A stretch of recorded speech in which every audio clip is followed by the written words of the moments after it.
আইনে তার মৃত্যুদণ্ডের আইন আছে। তাইলে রাজার বিরুদ্ধে, রাজা তো একজন সাধারণ মানুষ, সে তো নবী নয়, তারপরও রাজাকে অপমান করিয়া কথা বলে তাকে মৃত্যুদণ্ড দেওয়ার আইন থাকে। আর সেটা যদি গণতন্ত্রের মূল কেন্দ্র যেটা ব্রিটেন, যেই ব্রিটেনকে বলা হয় গণতন্ত্রের মূল চর্চার কেন্দ্র, সেখানে যদি এই আইন থাকতে পারে, সেটা যদি গণতন্ত্র বিরোধী না হয়, সেটা যদি বাক স্বাধীনতা বিরোধী আইন না হয়, তাহলে আল্লাহর কোরআন, আল্লাহর রাসূলকে নিয়ে উপহাস করলে, তাকে কঠিন শাস্তি দিলে সেটা বাক স্বাধীনতার বিরোধী হবে।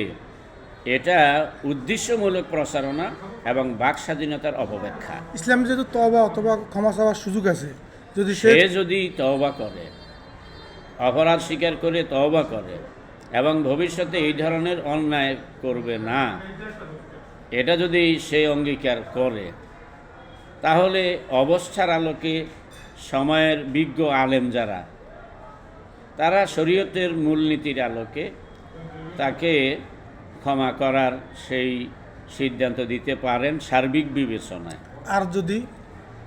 আর যদি একটা ব্যক্তির অপরাধের কারণে একটা সম্প্রদায়কে দায়ী করা হয়, সেটাও আবার ইসলাম সমর্থন করে না। সুতরাং বাউলদের সবাই যে আবুল সরকারের মতো এইরকম উচ্ছৃঙ্খল, তাও আমি মনে করি না। আপনাদের কি শাস্তি দাবি করেন?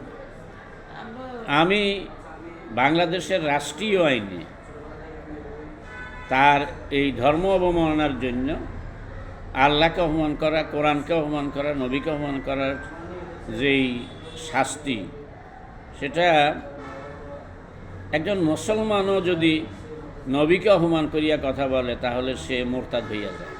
আর ও যেহেতু মুসলমান নয়, সেই জন্য মোরতাদের বিধান এখানে কার্যকর হবে না। তবে নবীজিকে গালি দিয়েছে এক ইহুদি, নবীজিটাকে হত্যা করার জন্য বলছেন। এখান থেকে একটা সূত্র পাওয়া যায় যে অমুসলিমও যদি এরকম আল্লাহ এবং নবীকে গালি দেয়, তাহলে তাকে হত্যা করার বিধান শরীয়তে আছে। তবে সেটা ব্যক্তিগতভাবে কেউ নয়, সেটা রাষ্ট্রের দায়িত্ব। আর বাংলাদেশ যেহেতু এখন ইসলামী রাষ্ট্র নয়, সে কারণে বাংলাদেশে ইসলামের এই বিধান বর্তমান সরকার কার্যকর করবে না এবং বর্তমান আইন অনুযায়ী এটা করার সুযোগ আছে বলে আমার জানা নাই। সে কারণে এদেশে ইসলামী সরকার কায়েম করা, যাতে করে কোরআন সুন্নাহর অবমাননার বক্তব্য দিতে না পারে। আবার কোনো মুসলমানও যেন অন্য ধর্মের তাদের যে সমস্ত ধর্মীয় গুরু আছে, তাদেরকে যেন অপমানজনক কোনো বক্তব্য দিতে না পারে। দেশে যেন সাম্প্রদায়িক সংঘাত শুরু না হয়। ইসলাম মূলত শান্তি চায়, সবার সুন্দর শান্তিপূর্ণ সহ অবস্থান চায়। সে কারণে রাজনীতিবিদ, সাংস্কৃতিক কর্মী এবং ধর্মপ্রাণ মুসলমান সকলেরই আইন এবং দেশের শান্তি শৃঙ্খলা এটাকে যেমন সামনে রাখতে হয়, তেমনিভাবে কেউ ইচ্ছা করলেই যা মনে চায় তা বলবে, এরকম সুযোগও যেন না পায়। এই ধরনেরই একটা ব্যবস্থা গ্রহণ করা উচিত। গুরুত্বপূর্ণ মতামত দেওয়ার জন্য আপনাকে বাংলাদেশ সাংবাদিক মানবাধিকার সংস্থা এবং লাক্সমি প্রেস টিভির পক্ষ থেকে আপনাকে অসংখ্য ধন্যবাদ। আসসালামু আলাইকুম রহমতুল্লাহ। আপনাকেও ধন্যবাদ। আসসালামু আলাইকুম।